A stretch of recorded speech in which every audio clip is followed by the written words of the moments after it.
Today, we give the people what they need: iron. So we are going to be opening up an iron shop right up here on top of this hill, right next to our other shop, Deep Storage. Mostly because people need iron and I have plenty of it, but really, I think it's the Spike Jolly over there. Last episode he was going around the server and advertising his bucket shop over there. And yeah, all the iron that he's using to make those buckets, I sold him, and I can't let that happen. So we got to get our own iron shop opened up so I can sell my own buckets and not let that happen over there. So we got to clear out this little area. That way we can come in and get the shop built.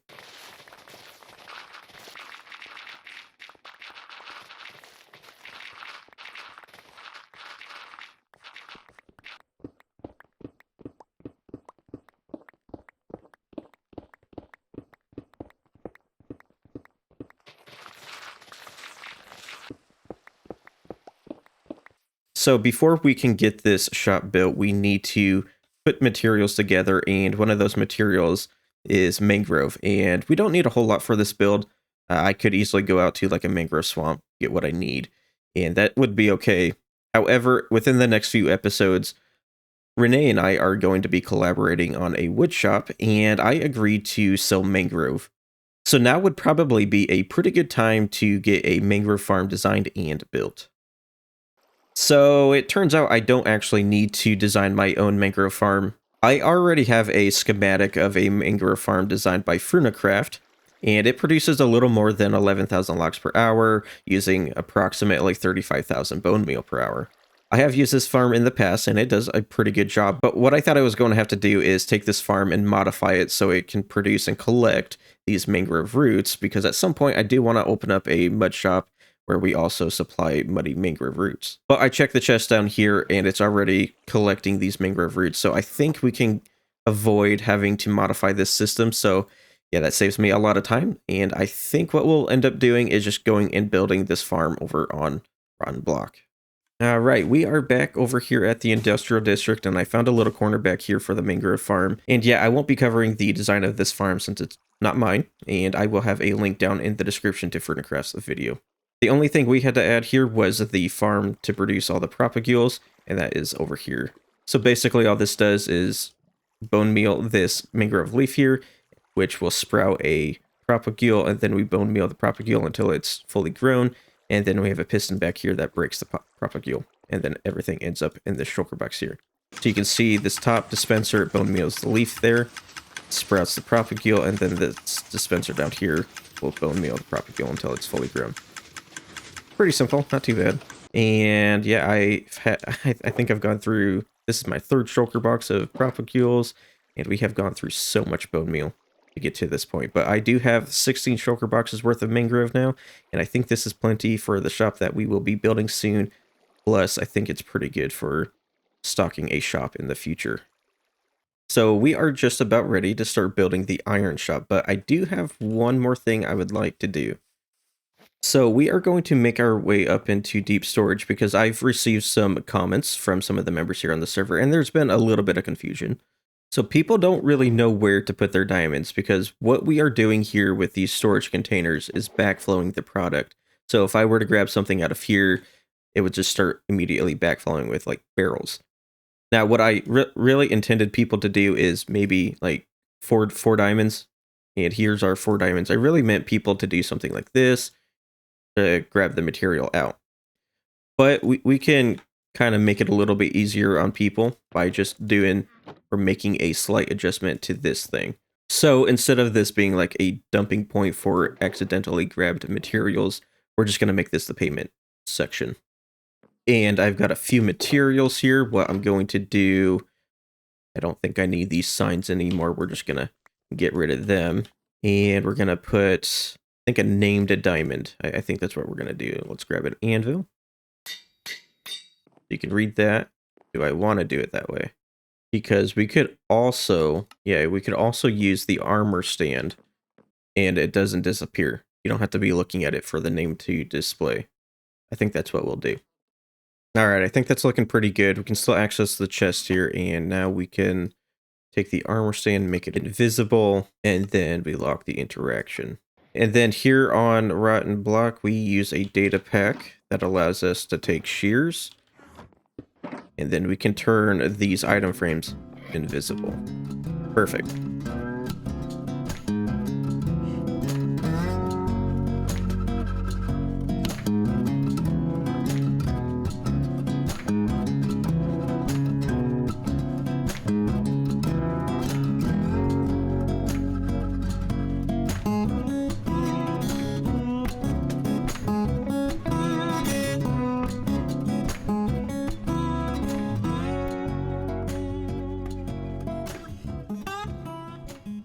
So I've kind of mentioned this a few times in the past, but I am a red-green color deficient, and it typically makes things a little bit harder when I'm building. I don't really know how to use colors properly, but this time I actually tried to apply color theory.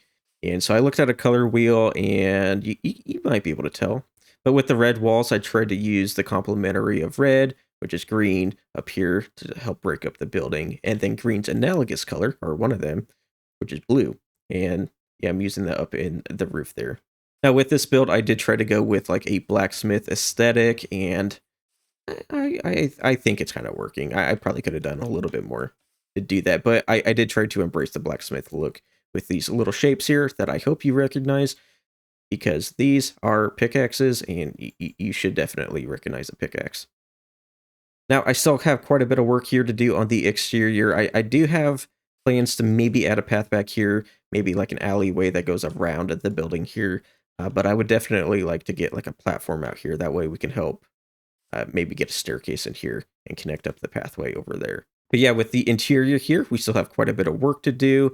I want to add some details here, add some maybe more armor stands, get some tools on these tables and stuff. But really, this whole design came together because of this wall back here. I found an image on Pinterest of a forge, and I just kind of imagined what the rest of that forge would look like. Over here is the actual shop where you go and buy items. We have an ATM back there. And then, yeah, so I've already gone through and set the prices, and I kind of did a nerdy thing. So all the prices here are calculated based off of the price of the iron block behind me. And I've got a spreadsheet to showcase. So over here are all the different items that we are selling at our shop, and you can ignore almost everything here. All you really need to know is that we are setting a fixed price for the iron blocks, or a stack of iron blocks, and then the rest of this table will recalculate the different prices for the different items. So if I were to change the price over here to 2 per stack of iron blocks, then it adjusts. And I have a somewhat, yeah, we're using an if statement here. So if the price is less than 1 diamond, it rounds up this quantity up to 1 diamond. If it's greater than 1 diamond, it rounds to, you know, the nearest whole number. What the heck? So when the price is set back to 3, you can see numbers like this, where it's not over the 0.5 threshold, it's below it. So it rounds that value down. But if that price were above the 0.5 threshold, you can see that it rounds up. And so this is how I calculated all the prices for the different items. Oh, you want to see your competition? All right, fine. let me take a look. Oh my goodness. So much iron. Yeah, I'm seeing that. Now, I'm not really trying to compete with you, but you just happened to build a bucket shop as I was like preparing the shop. It was a good investment, clearly. But technically, I could sell buckets for free. They don't cost me much. So now that I earned my keep is nearly open, we need to bring in some customers, and I thought the best way to do that is through a coupon. Now, I know this looks a little bit like an Alex head, but it's actually an iron golem head. The textures just aren't working at the moment, so I have an alternative. We're going to be putting on this iron golem skin, and then we are going to take our own head.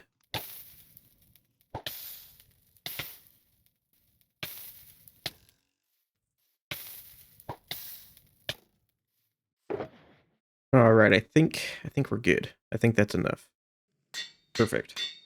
All right, so I have put together a few more items here, and we're gonna go around to everyone's bases, and we're gonna start off with Nat way over here. Can't quite see her base yet. So I came up with a little configuration. So we had to do a little bit more advertising for our other shop, Deep Storage. So we're gonna put this guy here. Nope, I want you facing up. And then we're gonna take an item frame. An item frame, take the coupon, put that there, and then we are going to take the shears, make that invisible. And then I have a couple armor stands here, and we're gonna take this guy, get the arms, and we've got a sword here. I'm gonna hold the sword, transfer it to the head. No gravity. There we go. Go 0. Yep. 3 times the size. Go invisible. Let's go down a block and a half.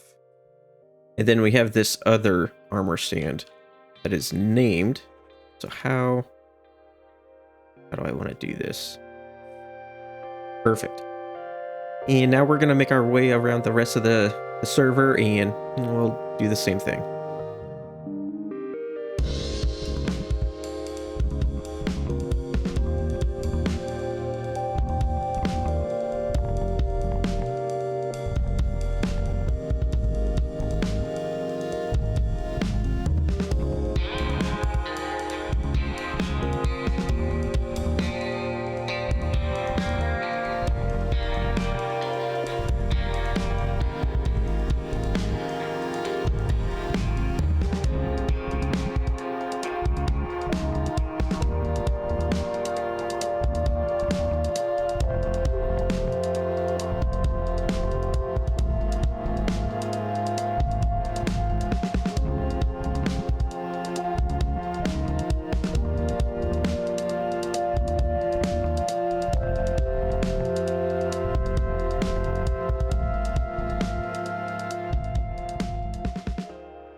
Alright, we are going to start working on the terrain around the shop here, and I think what I'm planning is to kind of extend the terrain out a little bit. Not too close to Val's shop here. I'm not sure what he's planning to do here, but I don't want to encroach too much. And then we have a lot of work to do with like this ugly terrain here. Maybe some stuff behind the shop too. But I think we're going to have the terrain probably come out to about here. Yeah, I think this is good. I'll work on smoothing things out once we kind of get something going on here. But we're going to fill in this space, and then that way we have like a platform to build the plaza on top of.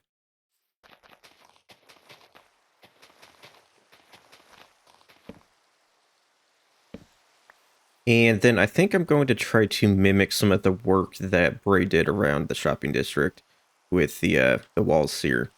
But since our walls are a little bit taller, I think we'll try to make them look a little bit more man-made. But I think we'll just take some stone for now and seal off this wall here.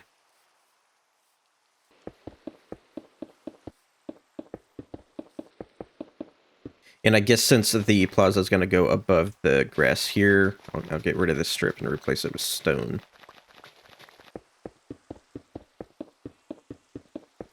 And I think what we'll start off with is maybe going around, here, just start adding some mud. That way it kind of looks like a path into the shop. Just kind of do this. And just sprinkle in some of this coarse dirt. All right, that's probably okay for now. And then maybe sprinkle in some of this light gray terracotta. And then we can probably start working in this path as well. I think that's looking all right for now. We'll go back through with some other blocks. Try to smooth out some of that texturing. I did clear out a little bit of the terrain here so we can make our way behind the shop, so we can maybe extend the pathway around here as well.